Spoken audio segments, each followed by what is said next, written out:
Para eu compartilhar é nesse exibição? É, é, eu acho que sim, é no Ah, tem um botãozinho do lado de compartilhar aí. sair. Isso, isso. Tá. Provavelmente você está no online, é um pouquinho diferente do nosso, mas costuma ser do lado de sair. Você, Gustavo, você já pode compartilhar, não tem problema não. Isso, pode compartilhar, fica à vontade.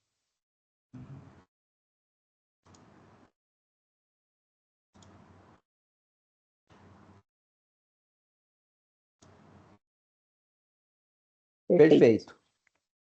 É, então, primeiramente, queria dar boas-vindas ao Gustavo, agradecer por ter aceito o convite de dar esse seminário para nós.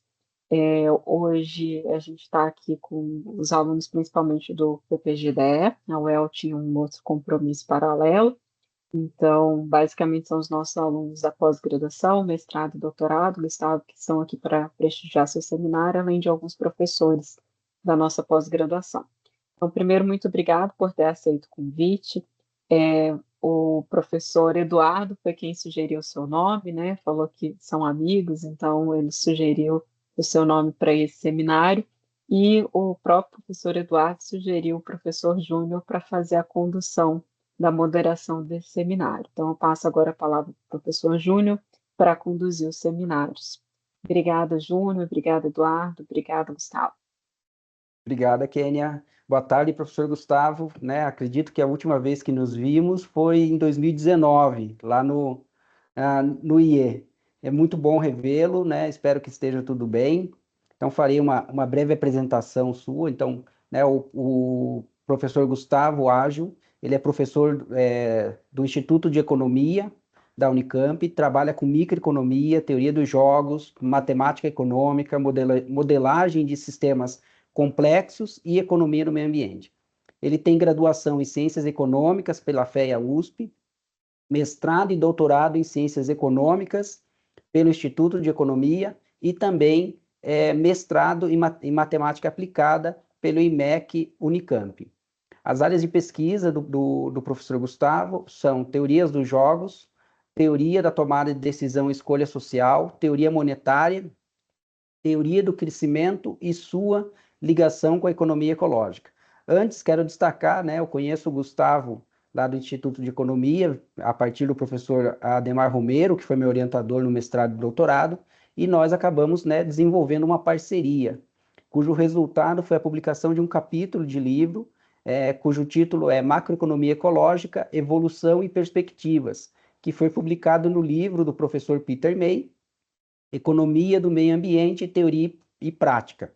Para os estudantes do PPGDE, o livro está disponível na minha biblioteca, né, naquela assinatura que a UFPR faz. Então, caso tenha interesse em conhecer o nosso capítulo, né, ele está lá à disposição. Então, muito obrigado, Gustavo, por ter aceito o convite. Então, passo a palavra para você. Tá joia, Júnior. Obrigado. Eu que agradeço o convite para fazer a apresentação desse trabalho, que é a minha pesquisa mais recente, né? Salientar que a UFPR é a universidade que eu tenho mais interação fora da Unicamp, né? Talvez pelo fato de ter dois amigos aí, o Angelio e o Eduardo, mas trabalhei com você, como você falou, né, Júnior? E eu vou apresentar aqui, e já que os alunos estão vendo, se houver alguma dúvida, algum interesse no trabalho, pode entrar em contato comigo por esse e-mail aí, né? Esse aqui é um trabalho bastante exploratório. Eu comecei a pensar sobre o feedback entre ambiente e os tomadores de decisão, né? Então, eu fiz essa figura aqui. A gente tem uma multidão, né, de agentes socioeconômicos, digamos assim, e eles tomam decisões, né, sobre as sobre as suas atividades econômicas diárias. Talvez a participação individual não afete o agregado da coisa, mas a combinação de todos juntos, né? Há um certo mistério aí na teoria econômica de como que essa composição é feita, né? Se é mera soma ou se tem algo mais em relação a isso, vou deixar em aberto. Daí geram esse efeito para a variável de estado, num sentido amplo, né? Pode ter várias aplicações diferentes, por exemplo, aplicações de macroeconomia, e a variável de estado vai ter o efeito geral sobre as pessoas, né? Informando pelo menos parte dos retornos das pessoas, né? Então a gente tem uma dinâmica aqui, né? A variável de estado assim informa o quanto as pessoas podem esperar ganhar com cada atividade. As pessoas tomam suas decisões, fazem os seus atos aí, e isso pode alterar essa variável de estado, né? Então, eu fiz aqui um exemplo que eu pensei, né, nesse contexto, sobre duas formas de atividade econômica na floresta amazônica, né? Estou pensando aqui na fronteira agrícola brasileira, né? Então, a gente pode pensar numa estratégia mais conservacionista, de pequenas propriedades, que combinam produções de subsistência com algumas atividades voltadas ao mercado para gerar renda monetária, né? Como pesca artesanal, cacau, extração de latex, açaí, palmito, etc. Daí, quanto mais conservada for a floresta, maior o retorno para essas atividades, assumindo que essas atividades são adaptações dos sistemas naturais ou estão inseridas dentro dos serviços ecossistêmicos, né? Digamos assim. Outra estratégia é uma estratégia intensiva, que vai explorar os recursos naturais de forma intensiva, né? Uma extração, e vai substituir a floresta por produções em grande escala. Então, a gente pode pensar em extração de madeira, garimpo, pecuária extensiva de baixa produtividade, né? Talvez essa seja a variedade mais comum nessa fronteira, e soja, etc. Daí eu estou assumindo aqui que o meio ambiente afeta esse conjunto de atividades de uma maneira não linear.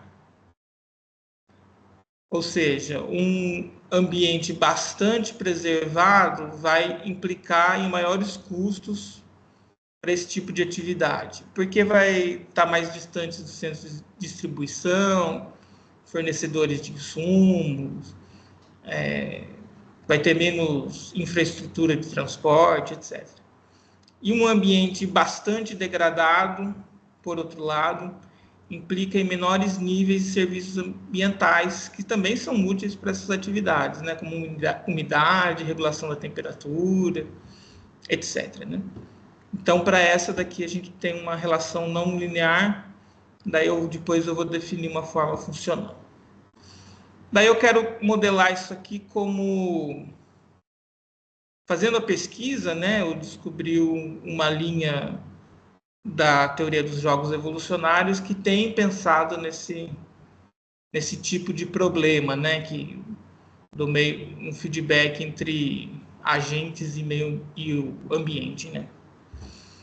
Mas tem que começar com uma modelagem tradicional de jogos, né. Então eu pensei aqui numa tabela de retornos, né, onde eu tenho aqui uma matriz, né, todo mundo conhece, uma matriz de jogos simultâneos. Aqui eu vou ter o jogador linha com as suas estratégias, que pode ser conservacionista ou a intensiva, e o jogador coluna, com estratégias que podem ser conservacionistas e intensivas, né? Se eles têm que interagir, então ocorre o encontro. Se os dois são conservacionistas, né, então eles têm um lucro aqui, um retorno, né, πC mais A. A é um ganho de sinergia, de você interagir com um igual. Pode ser troca de experiência, apoio político, compras conjuntas de insumos, etc.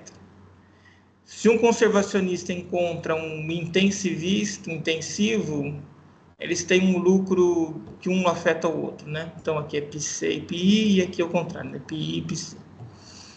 E se dois intensivos se encontram também, além do lucro πI, que é o lucro esperado, né? Do normal, digamos assim, né? Desse tipo de estratégia, tem também um ganho de sinergia, né? Apoio político, lobby, coordenação como demandantes de trabalho, compras conjuntas de insumo, etc. Né? Esse jogo aqui, se ele não tiver estratégias estritamente dominantes, equilíbrio em estratégia estritamente dominante, né? Ou seja, o que é isso? Se escolher ser conservador for sempre melhor do que escolher ser intensivista, ou o contrário, se escolher sempre ser intensivo, gerar um ganho maior do que ser conservador. Se isso não ocorre, né? Se às vezes é melhor escolher um, às vezes é melhor escolher outro, então existe um chamado equilíbrio de Nash em estratégias mistas, e aqui está a expressão dele. É mais fácil ver um gráfico, né? Então, por exemplo, seja P a probabilidade do jogador linha escolher ser conservacionista, a probabilidade dele escolher ser intensivo numa estratégia mista é 1 menos P. E seja Q a estratégia do jogador coluna, né? O jogador que está aqui, escolher C, 1 menos Q vai ser a de escolher I, né? Que é um jogo 2x2 bem básico aqui. Então, aqui em vermelho, a gente tem as melhores respostas para o jogador 1. Se a probabilidade de o jogador coluna escolher C for maior do que esse valor aqui que a gente calculou, então a melhor resposta para o jogador 1 é escolher com certeza C. E se for menor, a melhor resposta é escolher I. E o mesmo, o jogo é simétrico, né? O mesmo vale para o jogador 2 aqui em azul. Então a gente tem 3 equilíbrios de Nash, né? 2 em estratégias puras e 1 em estratégias mistas. Tá, esse é o jogo que não nos fala muita coisa, né? O jogo estático.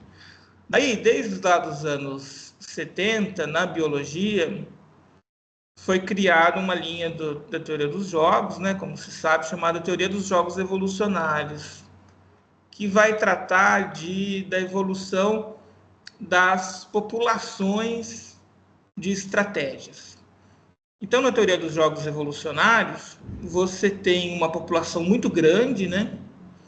Quando a gente fala muito grande nesse contexto, a gente está querendo dizer assim, pode-se assumir infinito. Infinito é uma boa aproximação, né? Daí a gente pode usar o cálculo diferencial para trabalhar. Então, dentro de uma dinâmica contínua, do tempo contínuo, a gente vai ter a parcela de população que escolhe a estratégia conservacionista e a parcela que escolhe a estratégia intensiva, né? Tem várias formas de modelar isso. Uma forma muito bem sucedida dentro dessa teoria é a chamada dinâmica replicadora. Então, ela vai falar o seguinte, que a equação diferencial aqui, esse XC é a parcela da população que está escolhendo a estratégia C. a derivada no tempo dessa parcela é igual ao nível dela em t, vezes a diferença do retorno médio para quem está escolhendo a estratégia C, menos a diferença entre esse retorno médio e o retorno médio do jogo inteiro. Ou seja, a gente está supondo que esse jogo estático aqui, né, que na teoria dos jogos tradicional ele é de uma vez por todas, né, ele está se repetindo a todo momento. Como a população é infinita, você tem também infinitos encontros, né, entre dois jogadores, e esse jogo está se repetindo a todo momento. Então, a gente consegue calcular qual é o ganho médio da população que está utilizando a parcela C. Como que a gente consegue calcular isso? Já que a população é infinita, então a parcela não precisaria nem ser infinita, né? A parcela vai dar um valor médio, né? Se a gente pega todos os agentes que estão fazendo aquela escolha e faz todas as combinações possíveis, a gente vai ter esse valor. Para todos os jogadores do jogo, né, a gente vai ter o valor médio. Então, a evolução das duas populações responde a isso, né? O que isso quer dizer? Quer dizer que se o retorno médio no jogo de escolher a estratégia C é maior que o retorno médio do jogo, então você tem uma derivada positiva, a população vai crescer. Se o seu retorno médio da estratégia é inferior ao retorno médio do jogo, então a derivada é negativa, a população vai diminuir, né? Essa é a ideia. Como eu só tenho duas estratégias, então a soma eu não preciso desse sistema aqui, né, que eu estou mostrando para vocês. A soma das duas parcelas da população dá 1. Então, a parcela que o xi é 1 menos xc. Então, a gente precisa só de uma equação dessas duas aqui. E colocando aqueles valores do jogo, a gente vai ter essa equação diferencial aqui, né? E o legal é que para estudar o jogo, a gente não precisa nem resolver essa equação, né? Tem uma não linearidade aí, equações diferenciais não lineares, a gente não tem a garantia de uma solução para ela, né? Mas a gente pode estudar os pontos onde ela repousa e fazer um estudo local, né? Então, quando que isso aqui vai ser zero? Essa equação aqui de baixo, né? A derivada de xc em relação a t. Ela vai ser zero quando xc for zero, um equilíbrio degenerado, né? Ela vai ser zero quando xc for 1, ou quando isso aqui que tiver aqui for zero também.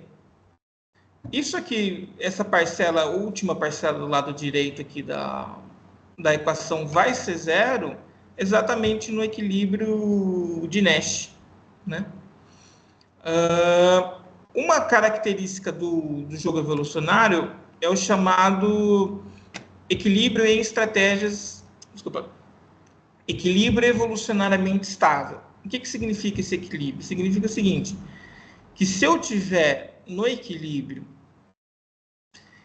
e eu houver uma mutação, né, isso aí vem da biologia, ou seja, se a parcela aumenta, se a parcela da população que está escolhendo os valores lá de equilíbrio, né, se tem uma pequena mudança, o que quer dizer pequeno em matemática? Significa perto, né? Ali no espaço contínuo, perto o suficiente, tem que ser positivo, né? Para mais ou para menos, né? Se tiver uma pequena mudança, a dinâmica vai levar de volta para o equilíbrio?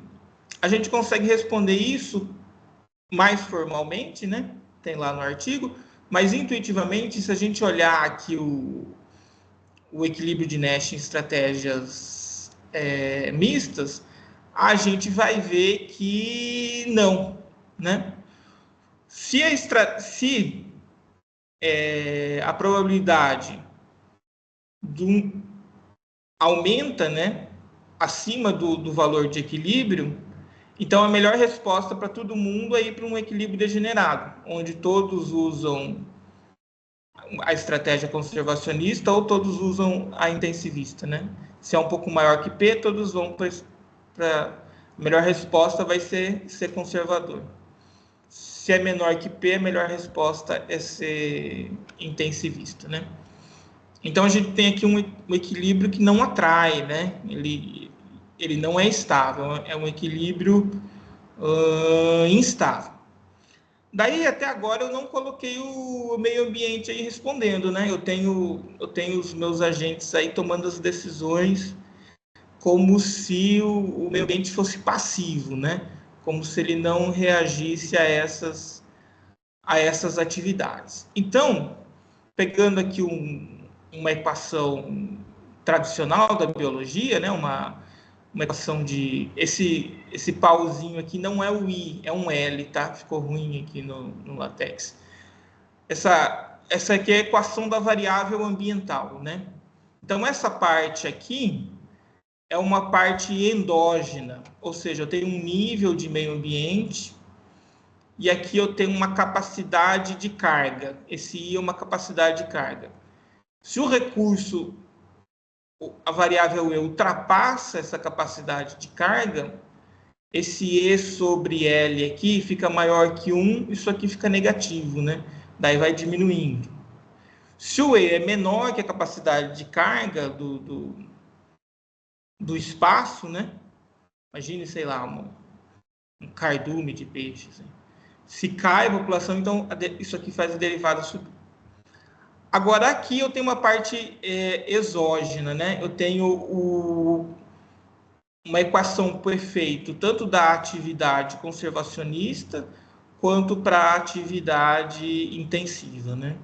Então, a gente vai supor aqui que o S é maior que R, porque o efeito que a atividade intensiva tem no meio ambiente é maior do que a conservacionista. Né?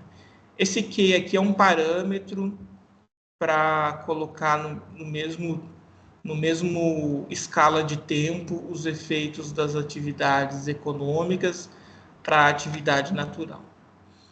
Daí dá para normalizar deixar entre 0 e 1, transformar essa variável E numa variável Y, né? Isso aqui é só detalhes, e a gente vai ficar com essa equação aqui, que vai ser a equação dinâmica para o meio ambiente. Mas eu preciso agora colocar como que o meio ambiente afeta os recursos, né? Então, eu não tinha especificado como são aquelas funções de retorno, né, das diferentes atividades. Então, agora eu vou especificar aqui, para colocar aquelas ideias que, em caso que contempla aquelas ideias que eu coloquei no começo, né? O πC, o retorno, então, da atividade econômica, vai ser igual a um π barra aqui, que é, sei lá, um custo de oportunidade da economia, menos um parâmetro positivo, mais um parâmetro positivo que multiplica I. Ou seja, tem uma reação linear, né, do variável ambiental para o recurso, né? Quanto mais perto de 1, linear, quanto maior y vai de 0 a 1, maior o retorno que dá para a atividade conservacionista, né? E um nível 0 de meio ambiente vai significar um nível menor que o lucro normal, né? Porque esse H puxa para baixo, né? Então, é uma reta, né? Se a gente fosse imaginar um gráfico, é uma reta que cruza no zero ali, num y, num valor menor que zero. Agora, para a atividade intensiva, como tinha aquela não linearidade, né? Como muito recurso ia atrapalhar a parte logística, a parte de distribuição, etc., a proximidade com mercados, mas também muito pouco recurso ia causar dano também para essa atividade intensiva, porque ela também precisa da natureza, né, para chuva, umidade. etc. Então, eu fiz uma forma de uma parábola aqui, né? Isso aqui é esse menos k aqui também ele é uma constante positiva, e esse k0, né? E esse k1 também é positivo, ele está multiplicando y1 menos y, né? Então, a gente tem uma parábola com um máximo aqui em meio, né? Só para pegar essa não linearidade, né? Isso aqui foi o mais simples que eu pensei. Então, combinando as duas dinâmicas e trabalhando a álgebra da coisa, se vocês quiserem, eu mando o artigo depois para distribuir para vocês. Eu vou ter aqui a equação diferencial para as estratégias e a equação diferencial para o meio ambiente.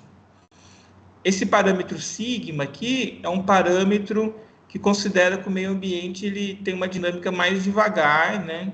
Ele tem um tempo mais devagar que a decisão econômica, né?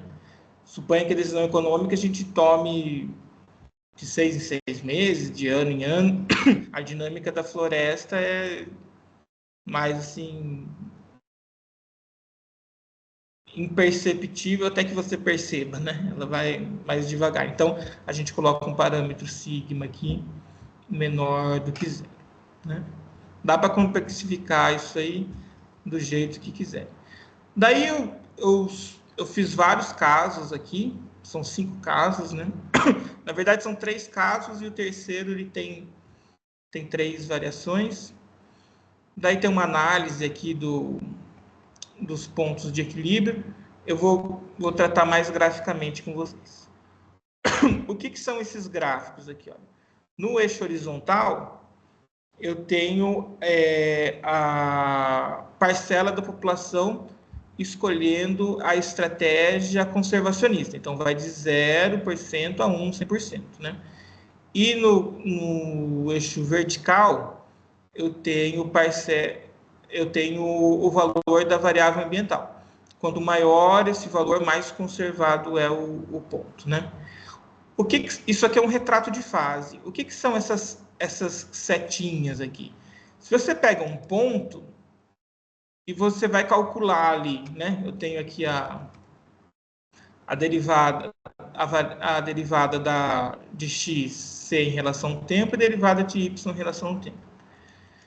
Se nesse ponto aqui a derivada para xc for positiva, então na horizontal eu tenho uma, entre aspas, força à direita aqui. Se for negativa, eu tenho, entre aspas, uma força à esquerda. E a mesma coisa para y, né? Vai ser para cima ou para baixo. Combinando essas duas em todos os pontos, a gente vai ter essas trajetórias aqui, né? Que dão uma ideia para a gente para onde o sistema vai.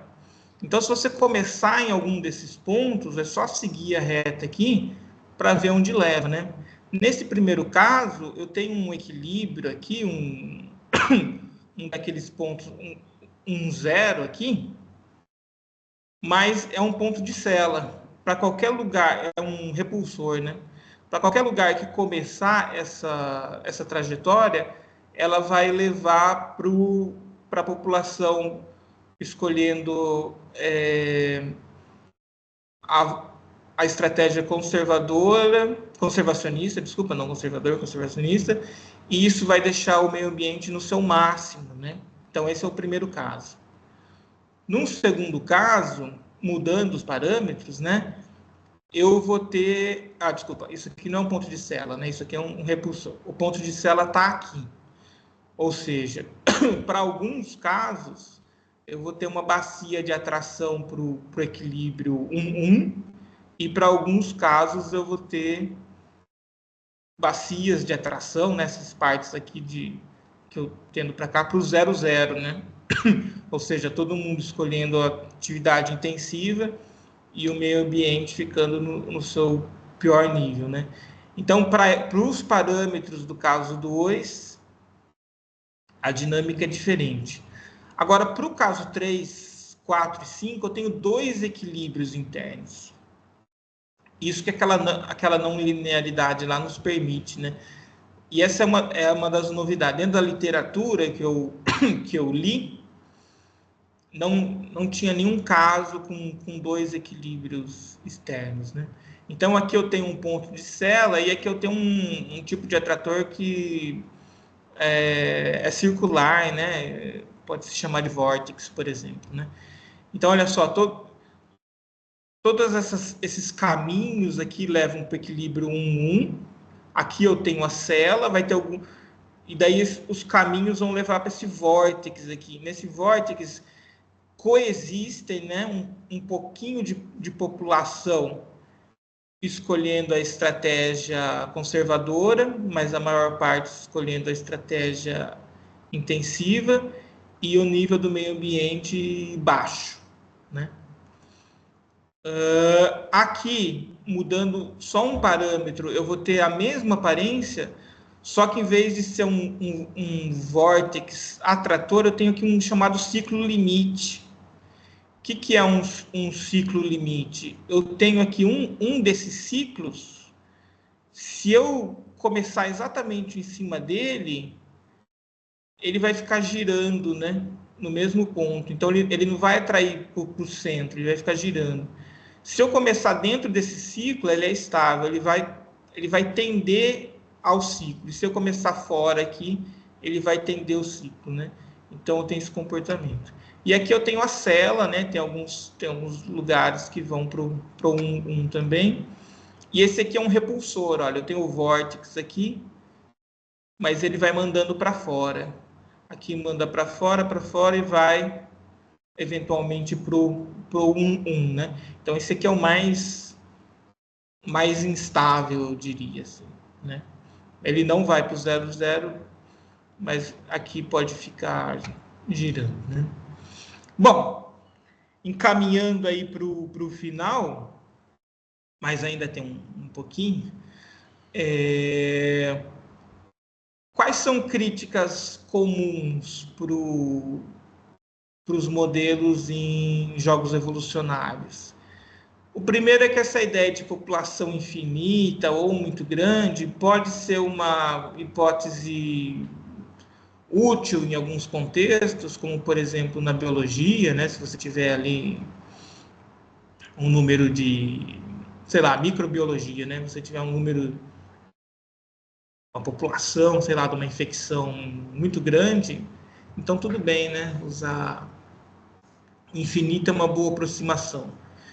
Mas não acho que o número de propriedades na fronteira agrícola infinito seja uma boa aproximação, né?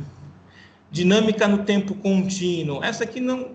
A gente tem modelos econômicos em tempo contínuo, mas as nossas variáveis são mais discretas, né? A economia tem um tempo ligado ao calendário, né? Então pode ser que as decisões sejam do tempo discreto sejam mais apropriadas, né?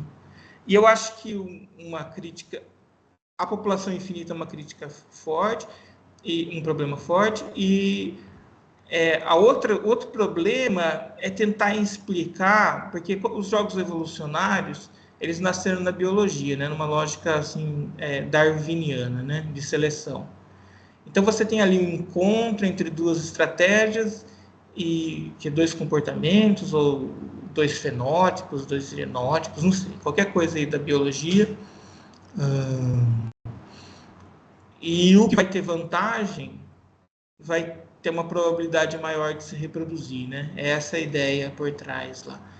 Como que a gente coloca essa lógica? É apropriado colocar essa lógica dentro da economia? Então, aquela ideia de pareamento, né? Ela faz grande sentido?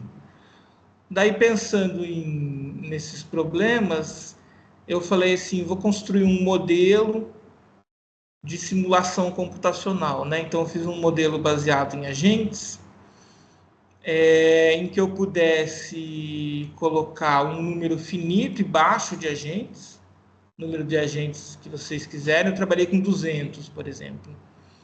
A dinâmica é no tempo discreto, né? Então, a gente vai somando ali uma variável tempo que define um ciclo curto, e você tem um ciclo grande também, né? E a distribuição dos agentes agora está em rede. Por que rede? Porque os comportamentos, as relações são todas em redes, né?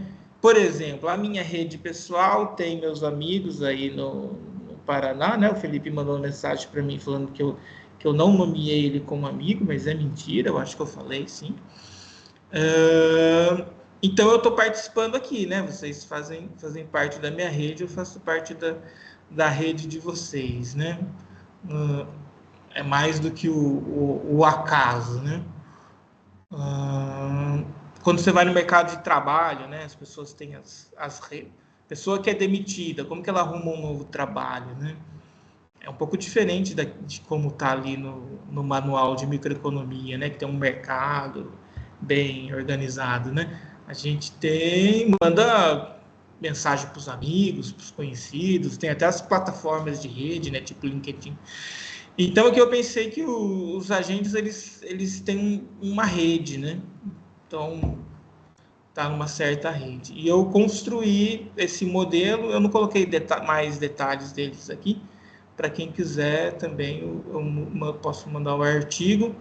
E daí eu reproduzi aqui o caso 3, olha, com 200 agentes. Cada pontinho desse aqui é um ponto que eu escolhi para fazer simulações, porque a gente precisa de valores iniciais, né, para fazer uma simulação. Então, por exemplo, esse ponto aqui deve ser o 10-10, se eu não me engano.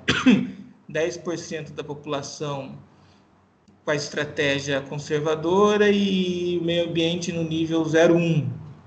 E assim por diante, né? Eu fiz 20 aqui, eu concentrei alguns perto do vórtex. Espalhei em tudo, né? E desses 20 pontos, olha, eu tenho vermelhos, né? Não sei se está legal a cor aí, mas eu tenho alguns vermelhos. 1, 2, 3, 4, 5, 6, 7, 8, 9, 10, 11, 12. Esses 12 aqui, eles convertem... E eu simulei cada um 20 vezes também. Em todas as simulações, eles convergem para o... Esse aqui é o vórtex que atrai, né? Caso 3. Todos eles convergem para o centro aqui. Os verdes aqui, eles vão convergir para o 1, 1. Foi 1, 2, 3, 4, 5 casos, né? Que é o esperado aqui pelo caminho, né? Eu sobrepus esses pontos ao retrato de fase aqui do meu modelo analítico. E esses 3 pontinhos amarelos, eles convergiram na maioria das vezes, né? Então, das 20 simulações que eu fiz, daí eu peguei e fiz 100 simulações. Como tem elementos de aleatoriedade, por exemplo, esse daqui convergiu para o vórtice na maioria das vezes, em quase, acho que 90% dos casos ou mais. Mas em alguns casos ele foi para o 1, 1, né? Ou seja, a minha conclusão é que o meu modelo baseado em agentes reproduziu bem o resultado, abrindo mão daquelas hipóteses que eu considero fortes para a economia. População infinita, pareamento, tempo contínuo discreto é uma crítica assim de segunda importância, né? Então eu chamei de um teste de robustez aí para o meu modelo analítico. E daí eu fui explorar a evidência de ciclo limite. Daí a gente tem aqui uma evidência de ciclo limite, né? Aqui, olha só, no eixo horizontal, dos gráficos à esquerda, o eixo horizontal é a parcela de conservacionistas. E no eixo vertical é o nível do meio ambiente. Então aqui, olha, eu começo fora e ele vem para o ciclo, né? Aqui eu comecei fora também, ele vem para o ciclo. E aqui, essa figura maior, ela só está numa escala de baixo, né? A terceira à esquerda aqui, ela de cima para baixo. A primeira de baixo para cima e da esquerda para a direita, né? Ela só está com um foco maior, né? Porque o meu ciclo aqui está entre 2 e 1, mais ou menos, olhando pelo Y. E aqui é esse tamanho, né? Só que eu comecei dentro e ele vai para fora e para no ciclo, né? Então, sim, eu consegui um tipo de dinâmica que eu considero mais rica aí, uma ideia de ciclo limite, né? Então é isso por hora, né? Aqui algumas referências, né? Para quem ficou interessado nessa metodologia dos jogos ecoevolucionários, talvez o melhor texto para ler é esse aqui do Waits, que saiu na PNAS em 2016. Se não der tempo de pegar a referência aí, quiser mandar um e-mail para mim, fico à disposição. Então, encerro aqui a minha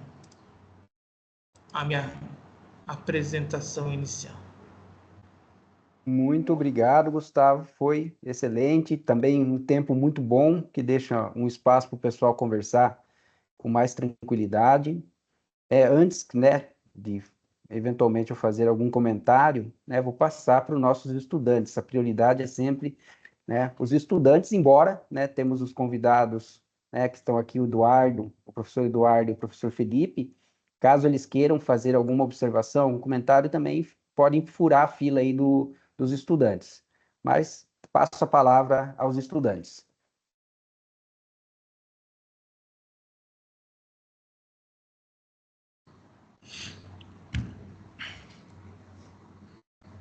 Sempre muito discretos, né? Sempre tímidos, etc., né? Mas vou esperar mais uns 10 segundos aí. Vamos lá, pessoal. Aproveitem, né? Uma abordagem muito interessante.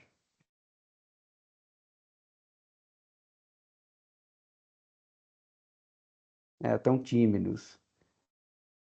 Eduardo, gostaria né, de dar um oi aí mais tranquilo, já que o pessoal está... o Teodoro se manifestou. Então, Teodoro, tem E a aí, palavra. Teodoro? Estão me ouvindo? Perfeito. Sim. Tudo bom, chefe? O Dr. Gustavo foi meu orientador do mestrado. Professor? Pegou o diploma? Eles emitiram lá, mas quando eu precisar eu busco ele. Tá ótimo. Professor, eu vi ali no início você começou com um modelinho de teoria dos jogos tradicionais, né? E até onde eu entendo, eles são derivados com base nos mesmos axiomas com que a micro tradicional é derivada. Essa abordagem dos jogos evolucionários, ela é axiomática? Existe regras implícitas de comportamento que são supostas, ou ela é, ou não é, ou são outros axiomas? Quando eu montei aquela matriz lá de resultados, eu criei o jogo, né? Eu não tenho nenhuma teoria por trás aí de microfundamentação, sei lá. Se a gente for pensar na macro hoje em dia, teria que fazer uma maximização intertemporal, etc. Eu estou supondo que as empresas têm uma função de retorno ligado ao tipo de atividade que desenvolvem, e eu tirei da cartola. Eu justifiquei ali que tem um comportamento linear com relação à conservadora, fiz uma justificativa, e uma não linear com relação à intensiva, né? Aí vai da pesquisa que vai fornecer, né? Não tem grandes teorias ali, né? Você não tem... No jogo simultâneo, você ocorre uma vez só, então você não precisa nem ter grandes preocupações com o futuro, sei lá, né? Tá tudo incorporado ali, né? Depende de como você você coloca coisa. Mas a base é a base da teoria que vem desde do von Neumann lá e o Morgenstern, né? O que significa aqueles numerinhos lá dentro das caixinhas? São valores que podem ser compatíveis com uma função do tipo que eles quiserem, que projetaram lá, né? Não sei se respondi a sua pergunta. Respondeu. Eu tinha em mente justamente a questão sobre como que as firmas atuavam, né? Se elas estão maximizando o lucro, se a curva de custo marginal é constante ou é decrescente, aonde elas Eu operam. tenho só aquelas relevante. variáveis lá. Os jogos evolucionários, é até um cara com um nome muito curioso para a gente, que ele chama John Maynard Smith. A gente pode falar que é um descendente do Keynes, com Adam Smith, mas não é um biólogo, né? E ele desenvolveu os jogos evolucionários lá nos anos 70, tem referência aí. E se você for observar bem, isso é uma coisa que todo mundo sabe, mas só para ser didático aqui, quem está, entre aspas, atuando no jogo não são muito bem os agentes, são as estratégias, né? São as estratégias que evoluem no tempo, né? Como que eles explicavam isso na biologia? No contexto deles, né?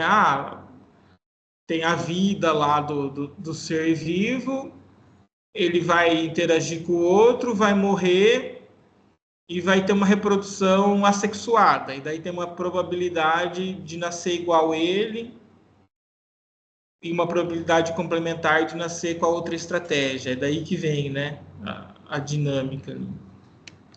Daí quando veio para a economia, e tem bastante trabalho na economia, tem um economista chamado Fernando Vega Redondo, que ele tem manuais sobre isso, né, usou bastante. Os economistas mais tradicionais não gostaram muito por causa dessa certa passividade do agente econômico, né? Na teoria mainstream, assim, o agente econômico ele é mais poderoso na capacidade de fazer contas e de buscar estratégias, etc. Mas na teoria dos jogos tradicional, você não tem você tem um equilíbrio de Nash, que é o conceito de solução, ok. Mas você não tem, assim, um equivalente de selecionar equilíbrio. Os jogos tradicionais são basicamente estáticos. Mesmo os dinâmicos, você traz o resultado para o presente e sabe o que vai acontecer, né? Então, os jogos evolucionários, eles têm essa coisa de indicar propriedades de estabilidade, do equilíbrio. E eu acho que nesse sentido, para quem tem um pezinho na heterodoxia, ou dois, ou o corpo inteiro, pode conseguir justificar melhor com coisas mais relacionadas à racionalidade limitada, a estratégias reativas, regras de bolso, etc., né?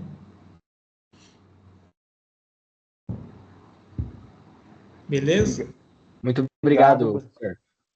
obrigado, Gustavo. Teodoro, mais algum comentário? Não, era isso mesmo. Acho que o professor, eu perguntei errado, mas o professor esclareceu. Eu queria ver qual que era as diferenças fundamentais mesmo com as abordagens do mainstream ali, mais tradicionais, para esse tipo de teoria do jogo. Mas acho que eu entendi agora. Tá, Obrigado, Teodoro. Eduardo, Angelique, a Kênia. Kênia, por favor. Olá, pessoal. Gustavo, obrigada pela apresentação, foi extremamente interessante. Eu queria te perguntar sobre outros usos da teoria dos jogos evolucionários dentro da economia. O que você tem visto, né, enfim, de temáticas em que utiliza? Você citou alguns exemplos agora no final da tua resposta, né? mas você tem mais contato com algumas outras áreas, se você puder falar mais para a gente sobre esse uso, seria interessante. Dois usos que eu acho que foram bastante explorados. Um primeiro foi teorias do monopólio, do oligopólio, desculpa. Então você pode colocar estratégias ali do tipo de, pensando naquelas estratégias entro não entro, né, de entrantes, assim, tanto na perspectiva mais mainstream como na perspectiva a la Labine, sei lá, né? Então você teve modelos nessa parte aí. E tem uma vertente do institucionalismo que vê que coloca uma abordagem de teoria dos jogos em instituições informais, né? Por exemplo, normas sociais, convenções, regras de comportamento, né? Vários conceitos que podem até se sobrepor aí. Isso foi modelado como teoria dos jogos, ou seja, as diferentes instituições poderiam ser diferentes equilíbrios, né? E você trata dinamicamente isso aí com jogos evolucionários. Mas eu sempre falo para os meus alunos, assim, eu faço uma brincadeira que se você acha que alguma coisa não foi feita na economia com uma ferramenta matemática, é porque você não procurou direito ainda no Google.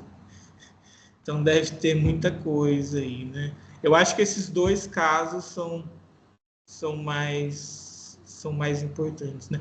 Uma área que a biologia e a economia compartilham bastante é a de cooperação. Então, às vezes você pega artigos de biólogos ou de ecólogos e eles são muito preocupados em entender por que indivíduos cooperam. Porque lá naquela ideia mais antiga da biologia, você quer reproduzir para passar seu gene para frente, né? Então, uma ideia aí de mais competição, né? Mas você vê toda hora a natureza, elementos cooperando. E na economia a gente também tem, né? Por exemplo, casos que a gente não, que a teoria prevê que, por exemplo, financiamento de bens públicos vão falhar, as pessoas conseguem se organizar para financiar o bem público. É uma cooperação também, né? Então, arranjos institucionais também. Então, essas duas... Às vezes você lê um desses artigos que eu coloquei aí, que são da biologia, e eles têm referências sobre bens públicos, etc. E às vezes você lê artigos de economistas e citam também essa relação mais da biologia, né? Então eu acho que essas áreas chegam até a se confundir em algum momento. A parte de cooperação é uma parte interessante. Obrigado, muito interessante. Obrigado, Gustavo. Teodoro, você levantou a mão de novo? Na verdade, eu achei que se eu apertasse de novo, abaixaria a mão e não que ficaria duas mãos levantadas. Tá bom. Então, pode baixar ela lá. Então, obrigado, Kênia. Mais alguém gostaria de fazer algum comentário, alguma pergunta? Enquanto o pessoal pensa aí, Gustavo, né? É legal essa questão que você falou agora da cooperação, né? É que, na verdade, nós estamos tão presos à nossa formação mainstream, né? Que nós temos dificuldade, muitas vezes, de escapar dela, né? Mesmo sendo, em grande medida, né? Vamos dizer assim, um heterodoxo, ou como você falou, um pé, ou dois pés, e etc. Mas, se você pensar, a economia só existe porque existe cooperação, né? Não existe uma economia sem cooperação, né? Mas nós fomos treinados ou disciplinados, né, de que a economia ela é baseada na competição, e é justamente o contrário, a base dela é a cooperação. Mas não vamos, né, discutir isso aí, só para você comentou, e eu estou refletindo sobre isso recentemente, mas o que eu queria te comentar, né, eu achei uma abordagem interessante, fiquei já pensando aqui, né, essa questão dos jogos, não sei se evolucionários ou estáticos, né, mas deve ter sido o cardápio, né, desde janeiro, ou até antes de janeiro, lá em 2024, quando o Trump assumiu, né, porque acho que todos os países estavam definindo, né, criando cenários para ver suas estratégias diante das ações dele.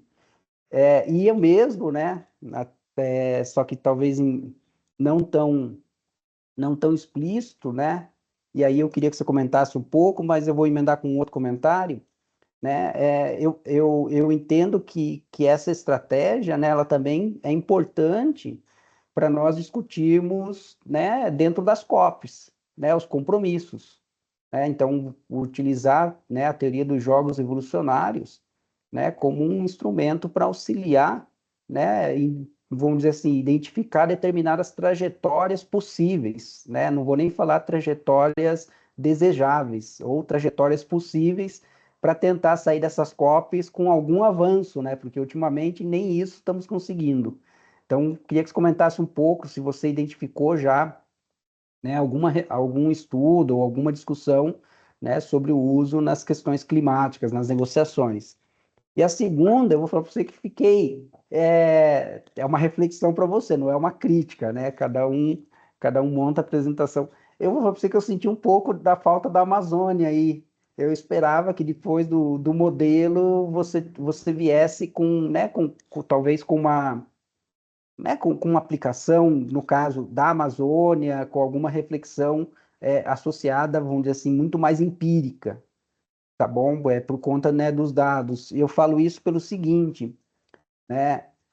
Eu acredito que um dos desafios de utilizar essa estratégia metodológica é justamente combiná-la com o que de fato nós identificamos nos dados, né?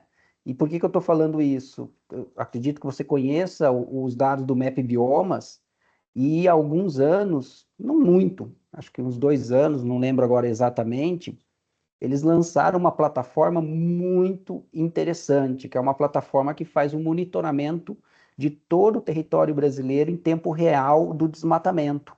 Só que eles conseguiram construir uma mega plataforma que eles conseguem, além de monitorar o desmatamento, eles combinam com outras fontes e conseguem chegar à seguinte informação, Gustavo: quem desmatou e esse quem desmatou, se ele tinha ou não autorização para desmatar. É uma coisa assim incrível, porque eles chegam, se eles têm um alerta, eles conseguem afirmar se o desmatamento é legal ou ilegal, por exemplo.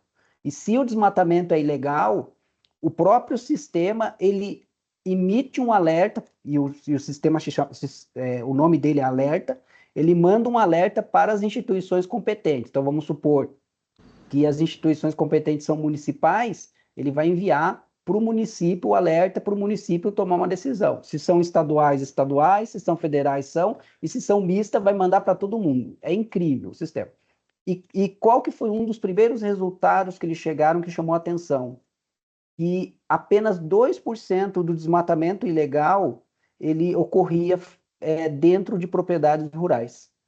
Ou seja, 98% do desmatamento estava sendo realizado teoricamente, ou, claro que, né, depende de uma verificação mais cuidadosa dos dados, por não agricultores. Então, na prática, eu teria, né, nessa discussão, dois agentes diferentes. Né? Um agente que está desmatando, mas futuramente aquela área ela pode ser incorporada, né, ao nosso estoque de terras agricultáveis. E aí você tem outro agente. Né? Então, só deixar esse comentário, porque que daí ficaria esse desafio, né, de como você, né, tratar com agentes diferentes. Né? E não sei como que funcionaria agora. Tá bom?